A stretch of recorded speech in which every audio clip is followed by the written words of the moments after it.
If the God who knew us before he formed us in our mother's wombs actually knew us before we entered into the covenant with a human vessel, then what form were we in before that event? Would you not agree that this implies we existed in the form of a soul? If we were indeed souls independent of a body before being shaped into one by the God of the earth, then who created the soul? If it's the same God who says he knew us before mankind was even his invention, then on what day of the 6 or 7 days of creation was the soul itself formed separate from the body? And where did that soul reside before those 6 or 7 days of material creation?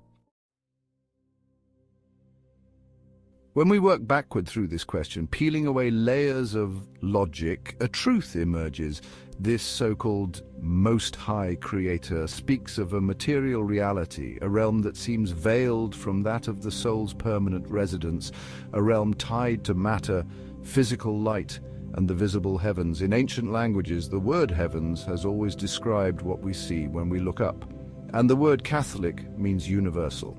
It is a church that operates within the confines of a material universe and within the heavens contained there. But the soul, our soul, comes from a place beyond that veil, a place we dwell before we're formed in our mother's womb to enter this material world.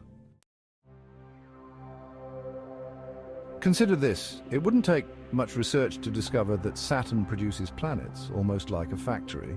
In fact, one of its moons, Titan, is about to become the most Earth-like planet in our solar system.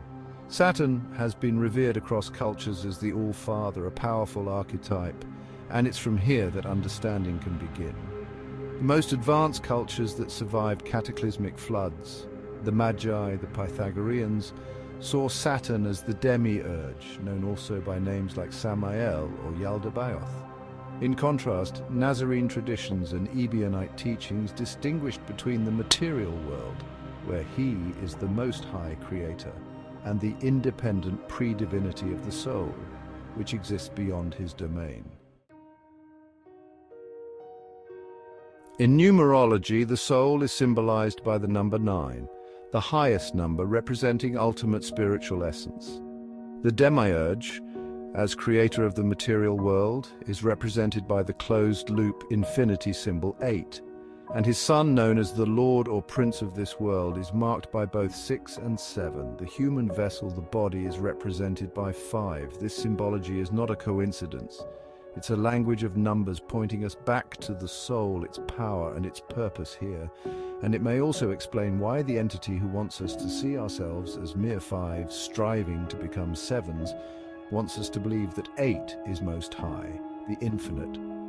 Yet this being also grows famously jealous, as when we 9s refuse to bow and submit to 6s, 7s, or 8.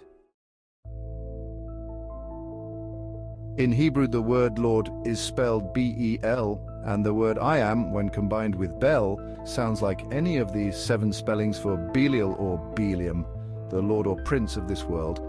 In the Baal myth, we see that his favored numbers are 66 and 77, marking him as the only begotten dualistic prince of the demiurge. If this resonates with you and you feel inspired by the depth of this investment in you, I invite you to explore my channel, where you can find my full thesis on Christ and Belial.